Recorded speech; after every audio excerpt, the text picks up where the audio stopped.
I think that this can be solved.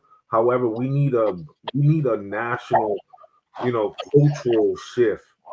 You know what I'm saying? Especially here in America, and more particularly in Black culture, there has to be a shift in how we view education and how we prepare our young people, right? And also, too, I said something very extreme many years ago on my car drive to the casino, where I told one of my boys, I was like, "Look, I feel like if you're gonna be a parent, you need to have to pass a course or get a certificate of some sort, because unfortunately, we've gotten to the point that there are too many kids who are growing up in households who don't have the tools, or the parents don't have the tools of how to best, nurture them or navigate them, through their early adolescent years. And unfortunately, we're sending a lot of young people to fail.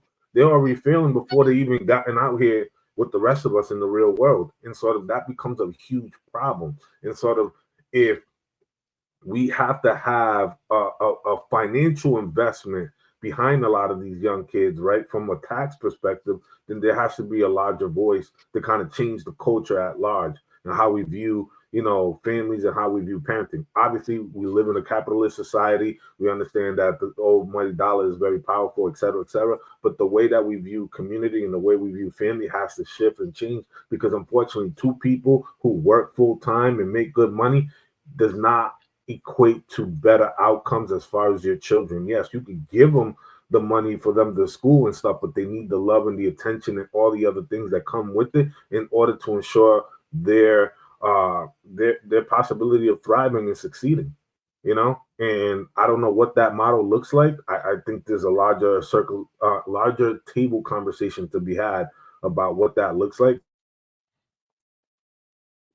Sorry, and if certain people, elect to work part time or just work from home, and we have a shift in culture in order to ensure that, our young people have the best outcome, then that's what it has to be. But I think we have to have a collective, culture shift, from what is going on now, because it's clearly not working.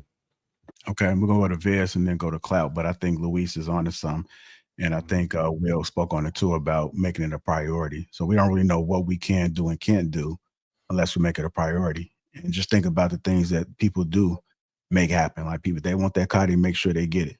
If they want to go on a vacation, and make sure they find a way to do it. So you have to get in the mindset of making it a priority and finding a way to see if you can uh, possibly homeschool some. But go ahead, Viz.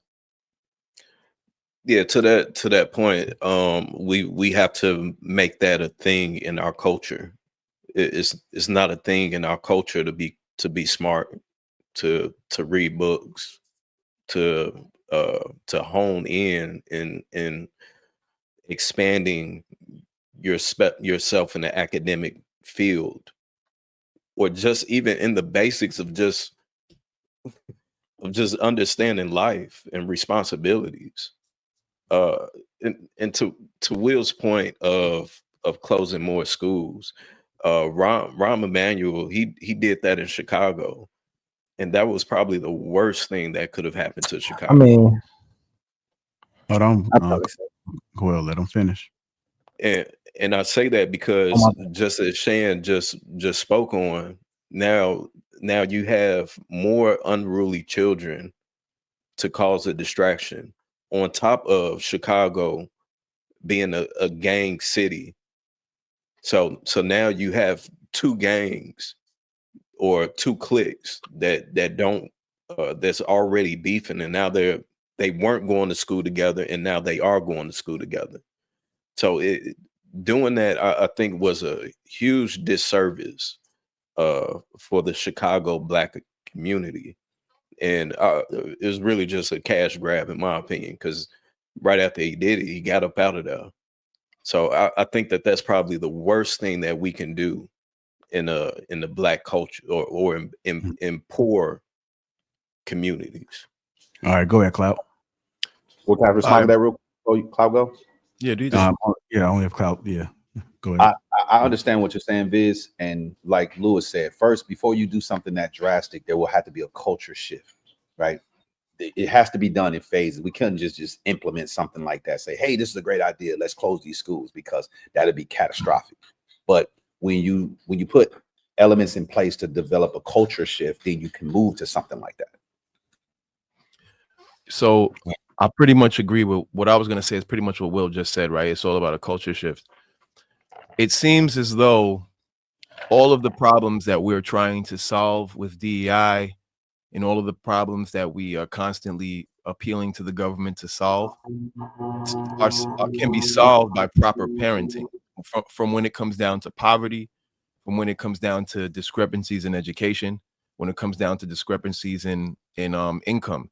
It all boils down to, did your parents have you at a time that was optimal for your success, and have your parents properly equipped you to have optimal success in society?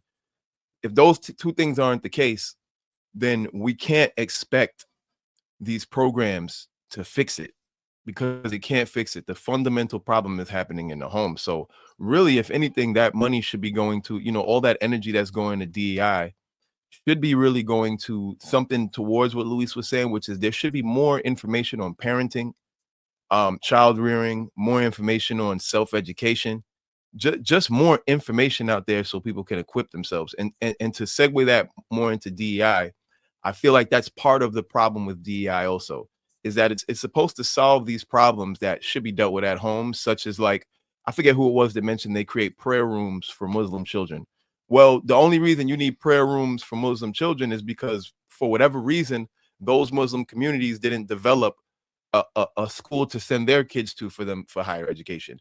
And the resources need to be provided for communities to educate their children in a way that they need, as opposed to expecting these government agencies to enforce these standards on certain schools. If one school, for example, was founded based off Christian beliefs, it shouldn't be forced to have a prayer room for Muslims. Give the communities what they need to build what they need for themselves. Another problem with DEI is when you look at the terms diversity, equity, and inclusion, those are all vague words. Like, diversity is a very vaguely defined word. Like, how do you fulfill diversity? How do you fulfill equity? And how do you fulfill inclusion? And when is enough to fulfill that?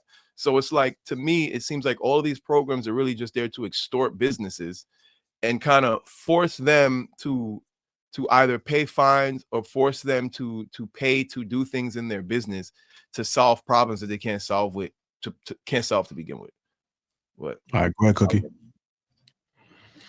I don't like having these conversations when people haven't gone and really just read what the DEI clause is. Hold on, Cookie. We can't hear you. I think you're sitting back too far. Go ahead. I said that these conversations are annoying when can you hear me now? When you're dealing with, there's a whole long list of things that are incorporated with DEI, and just like, do away with it. Okay, but you got to remember about the good things that are affected by DEI. And I think at all costs, niggas want to be right. And at the end of the day, that's all I got. It's whack.